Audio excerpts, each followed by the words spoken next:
Assalamualaikum warahmatullahi wabarakatuh.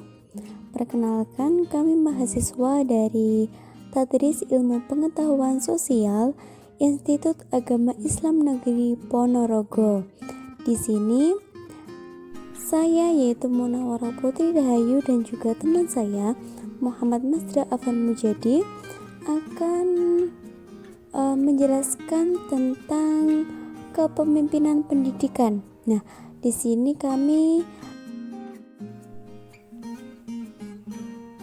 selanjutnya di sini saya akan menjelaskan tentang pengertian dari kepemimpinan pendidikan.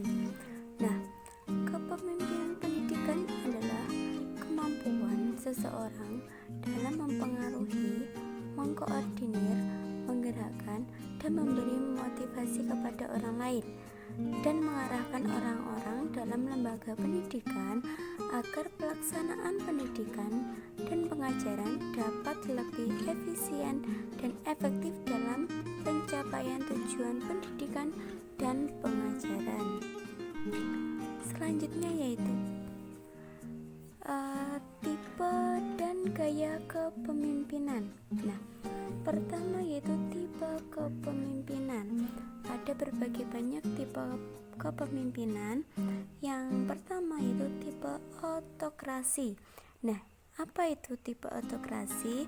Yaitu kepemimpinan yang biasanya melaksanakan kehendaknya sendiri agar dituruti dan ditaati. Nah, jadi pemimpin biasanya lebih mementingkan pelaksanaan pekerjaan, terus memantau bawahan dalam bekerja, atau lebih ke pemimpin ini sebagai bos, seperti itu ya. Nah, sanksi atau hukuman merupakan alat atau metode utama bagi pemimpin untuk apabila bawahan itu melanggar aturan, seperti itu. Selanjutnya yang kedua yaitu tipe laissez-faire. Nah, yaitu memberikan kebebasan kepada bawahannya untuk melakukan apa yang mereka inginkan.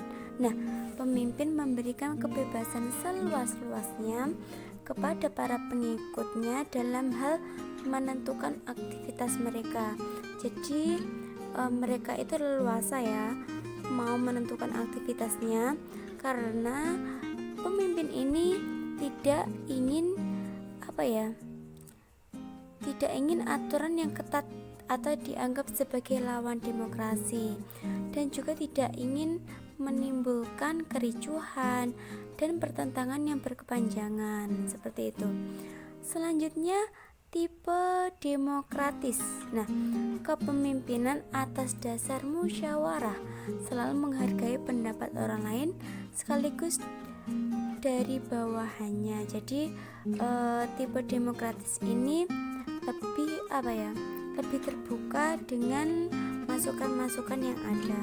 Nah, contohnya seorang kepala sekolah yang bertipe demokratis itu selalu mengajak guru-guru dan personal terkait ikut serta dalam segala bentuk kegiatan dan sekaligus bertanggung jawab atas kegiatan yang dilakukan di sekolah tersebut.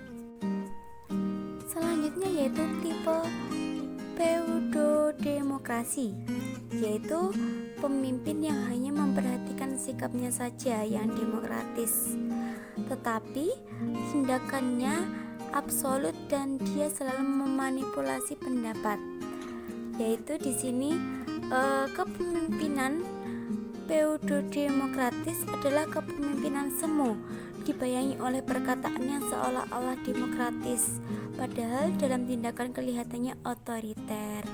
Jadi pemimpin di sini yaitu kalau ngomong sama orang lain itu dianggap bahwa ini adalah keputusan bersama, namun pada aslinya yaitu itu adalah keputusan sepihak dari dirinya. Contohnya seperti itu ya. Selanjutnya yaitu tipe situasional. Nah, kepemimpinan situasional yang memfokuskan kepada para pengikut. Maksudnya apa?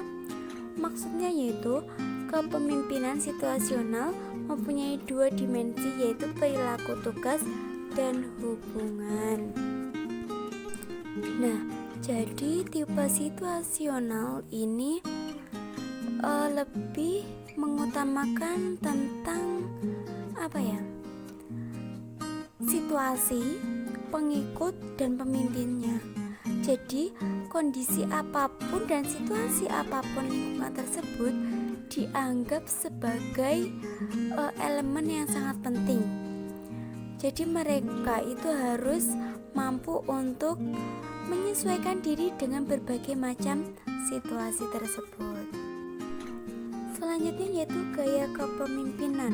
Nah, yang pertama yaitu gaya kepemimpinan partisipasi. Maksudnya yaitu gaya kepemimpinan ini cocok diaplikasikan kepada karyawan yang tidak berani memikul tanggung jawab. Nah, ciri-cirinya yaitu memberikan petunjuk secara jelas dan rinci apa tugas-tugas dari karyawan tersebut, seperti itu. Yang kedua, mendefinisikan secara operasional peran pengikut. Yang ketiga, komunikasi sebagian besar atau satu arah. Selanjutnya, pemimpin yang membuat keputusan. Jadi, bawahan hanya mengerjakan tugas saja. Pemimpinlah yang memberikan tugas, yang memberikan keputusan. Selanjutnya, yaitu supervisi ketat dan meminta pertanggungjawaban pengikut. Selanjutnya, instruksi secara bertingkat. Yang kedua yaitu gaya kepemimpinan memberitahu, yaitu ciri-cirinya menyediakan petunjuk mengenai siapa, apa, di mana, bagaimana, dan mengapa. Jadi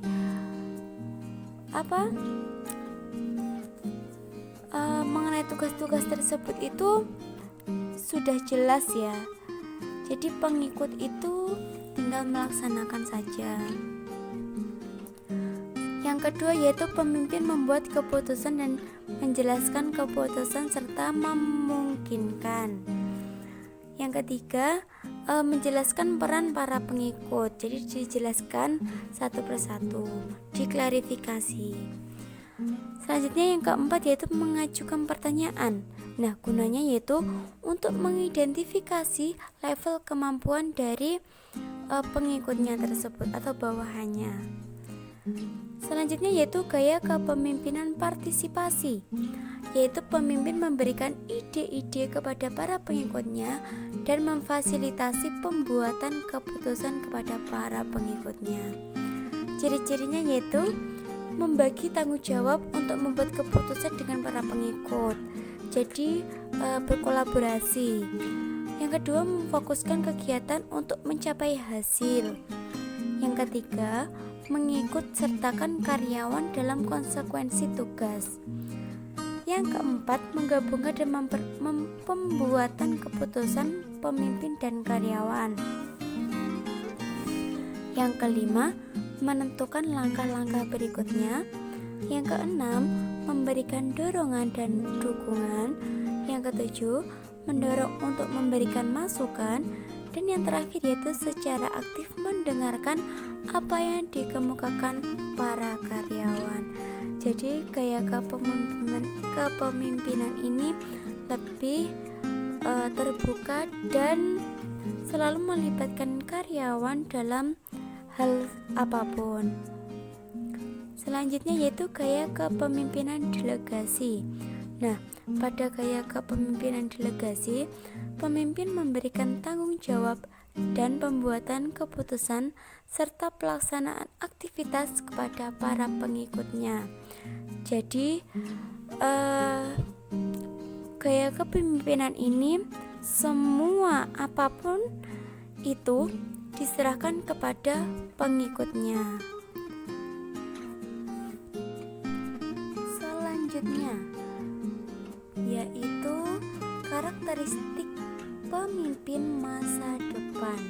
Jadi bagaimana karakteristik yang perlu dimiliki oleh para pemimpin agar menjadi pemimpin yang diidolakan, yang baik, di masa kini ataupun di masa depan. Nah, berikut karakteristiknya, yaitu pertama, berketuhanan yang Maha Esa.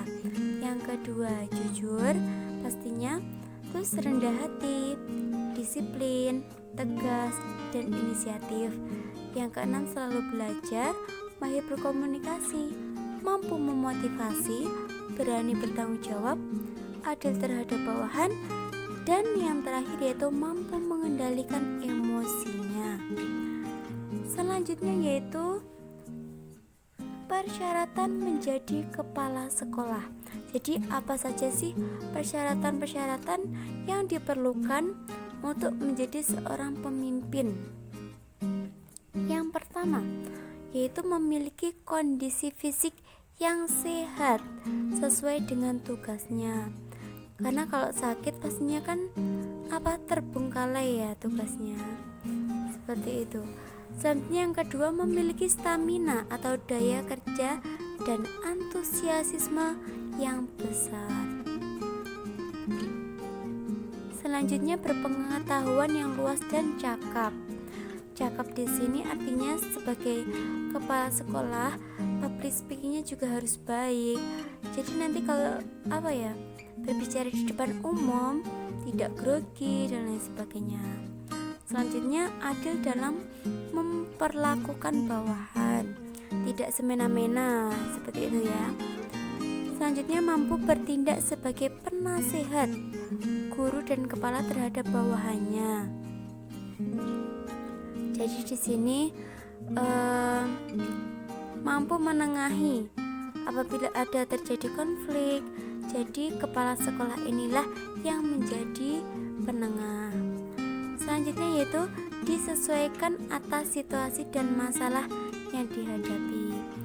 Mampu menangani organisasi berdasarkan tujuan, mampu mengambil resiko yang lebih besar, terus dapat membuat pengetahuan yang strategis, dapat mengkomunikasikan informasi dengan jelas dan cepat. Jadi kepala sekolah itu dalam menyampaikan informasi harus jelas, cepat, dan tepat. Selanjutnya yang terakhir yaitu dapat melihat organisasi sebagai satu kesatuan dan mengintegrasikan fungsi-fungsinya.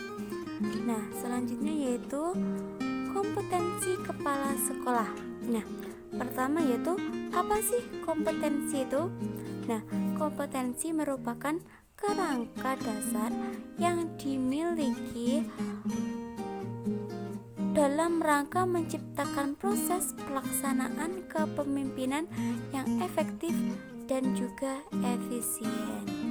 Nah, gunanya yaitu untuk mewujudkan tujuan dari lembaga pendidikan yang dipimpinnya itu, serta memperbaiki dan mengangkat mutu, kualitas, serta dapat memenuhi kebutuhan konsumen yang berkaitan lembaga pendidikan yang dipimpinnya. Nah, adapun kriteria yang harus dimiliki seorang pemimpin berdasarkan pada kompetensi kepala sekolah yaitu pertama, kepribadian. Nah, kepribadian ini sangat penting ya. Jadi, seorang kepala sekolah itu harus berakhlak mulia, memiliki integritas kepribadian sebagai pemimpin, juga memiliki keinginan yang kuat dalam mengembangkan diri sebagai kepala sekolah, juga bersikap terbuka, artinya tidak menutup masukan-masukan dari orang lain. Terus mengendalikan diri, artinya dalam menghadapi masalah itu seorang kepala sekolah jangan emosinya saja. Terus memiliki bakat dan minat jabatan sebagai pemimpin pendidikan. Seperti itu. Yang kedua yaitu manajerial. Nah, artinya menyusun perencanaan sekolah. Jadi kepala sekolah itu harus bisa menyusun perencanaan sekolah dalam berbagai tingkat perencanaan. Selanjutnya mengembangkan organisasi sekolah tersebut, bagaimana agar maju.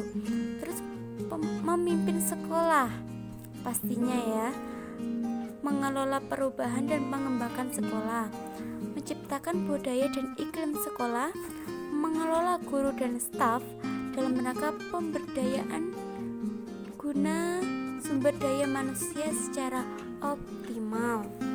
Terus mengelola sarana dan prasarana sekolah agar seluruh masyarakat di sekolah itu dapat menggunakan sarana dan prasarana sekolah tersebut. Juga mengelola hubungan sekolah antara murid, antara guru, juga antara orang tua dan masyarakat. Terus mengelola peserta didik, mengelola pengembangan kurikulum dan kegiatan pembelajaran, dan masih banyak lagi ya. Nah, selanjutnya yang ketiga yaitu kewirausahaan. Maksudnya apa? Yaitu dapat menciptakan inovasi yang berguna bagi pengembangan sekolah. Jadi kepala sekolah itu harus kreatif, seperti itu. Selanjutnya bekerja keras, terus memiliki motivasi yang kuat untuk sukses, pantang menyerah, memiliki naluri kewirausahaan dalam mengelola kegiatan produksi atau jasa sekolah sebagai sumber belajar peserta didik sendiri. Selanjutnya yang keempat yaitu supervisi. Nah, yaitu merencanakan program supervisi akademik, melaksanakan supervisi akademik terhadap guru, terus menindaklanjuti hasil supervisi yang telah dibuat tadi. Yang terakhir yaitu bekerja sosial ya, bekerja sama dengan pihak lain, berpartisipasi dalam kegiatan sosial, memiliki kepekaan sosial terhadap orang lain. Nah, semua kompetensi di atas diharapkan tercermin pada diri seorang kepala sekolah. Karena apa? Dengan adanya mungkin kompetensi itu tersebut penjelasan dari kami. Apabila ada kurang lebihnya mohon maaf. Semoga dengan apa yang telah kita sampaikan bermanfaat bagi kita semua dan dapat memberikan ilmu yang bermanfaat bagi kita semua. Sekian dari kami. Akhirun wassalamualaikum warahmatullahi wabarakatuh.